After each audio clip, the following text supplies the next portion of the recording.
Hello again, everyone.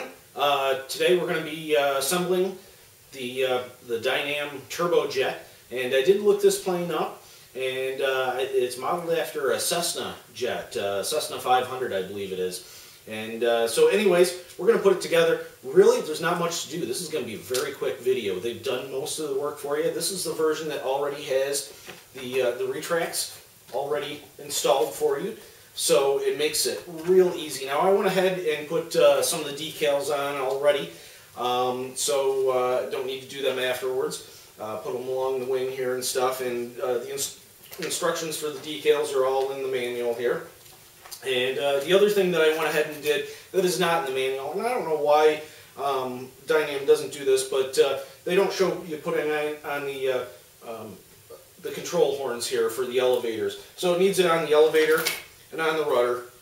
You just glue them in place. These type just push right in, and they put a little bit of glue on them, and then you put this little nut on here, screw and nut, and it has a hole that the push rod goes through, and then there's a screw that tightens down on there. So anyways, I went ahead and did that. Nothing too tricky about that. The rest of the assembly is really easily. Now what I'm going to do is, normally I use Gorilla Glue. Today I'm going to use some epoxy, some 5-minute epoxy.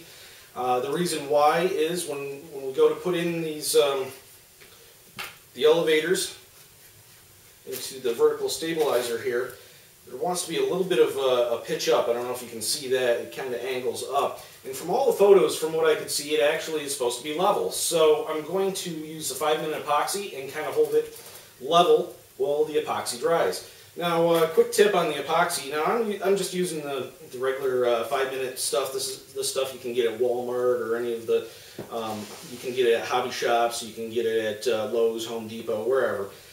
It's the same stuff, really, as what's in the bigger bottle. I just use this because sometimes it's easier to mix up and stuff.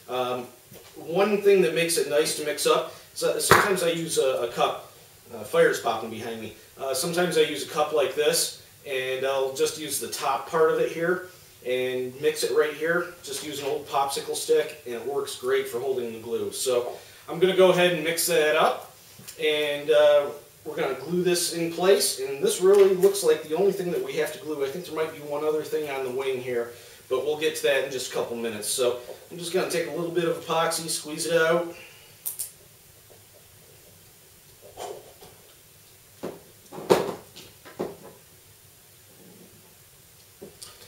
And mix it up. When you're working with epoxy, you want to make sure that you mix it good. I mix it both ways several times.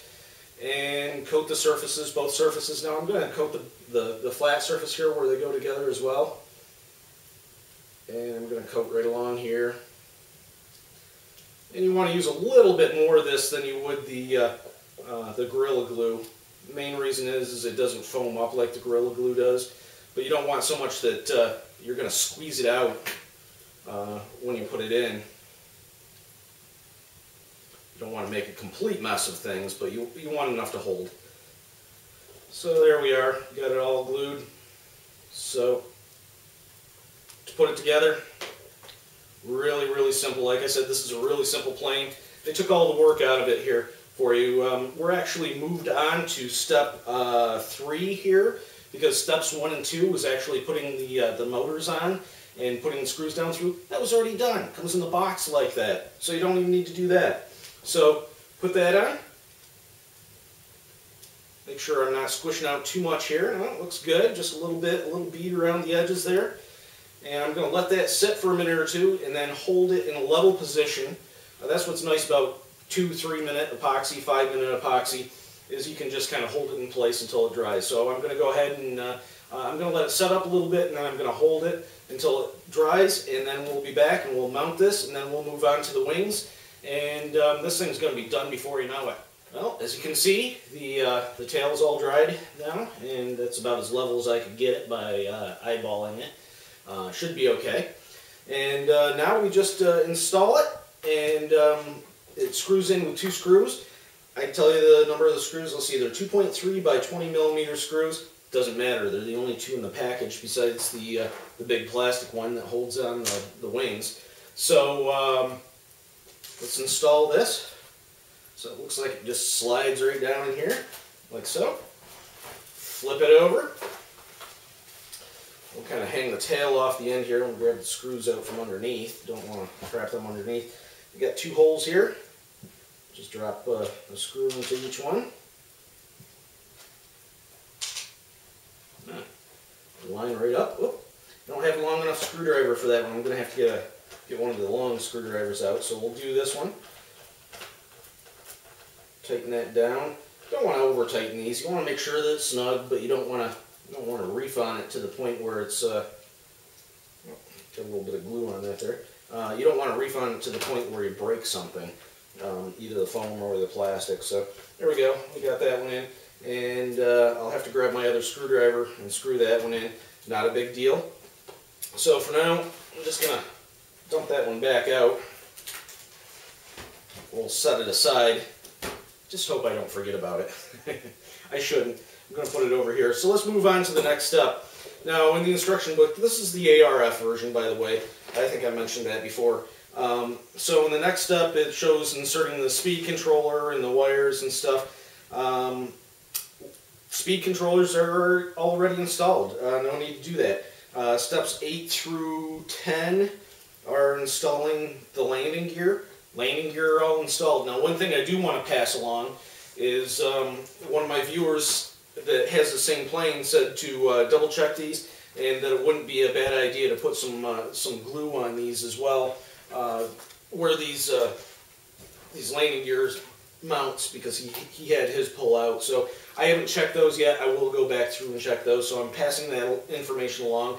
You might want to double check those and make sure that they're mounted securely in the wings and they're not going to be falling out on their first landing here. So we're going to move on to, step 12 shows hooking up the aileron elevator. I'm going to skip by that. I don't know why they do that here.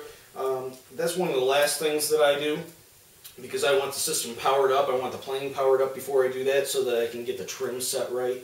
So we're going to skip that for right now, and we're going to move on to the wings, which is you just glue the 2 halves of the wings together. So I'm going to mix up some more epoxy, and the wings just go together like this. You want to make sure that the wires are out of the way. The 2 halves fit together like a puzzle piece, just like that. So you just put them together just like a puzzle piece. Make sure that the wires are coming through the little wire hole here. And I'm going to mix up some epoxy and do that, and then we'll be back and finish this setup, which there shouldn't be a whole lot more to do.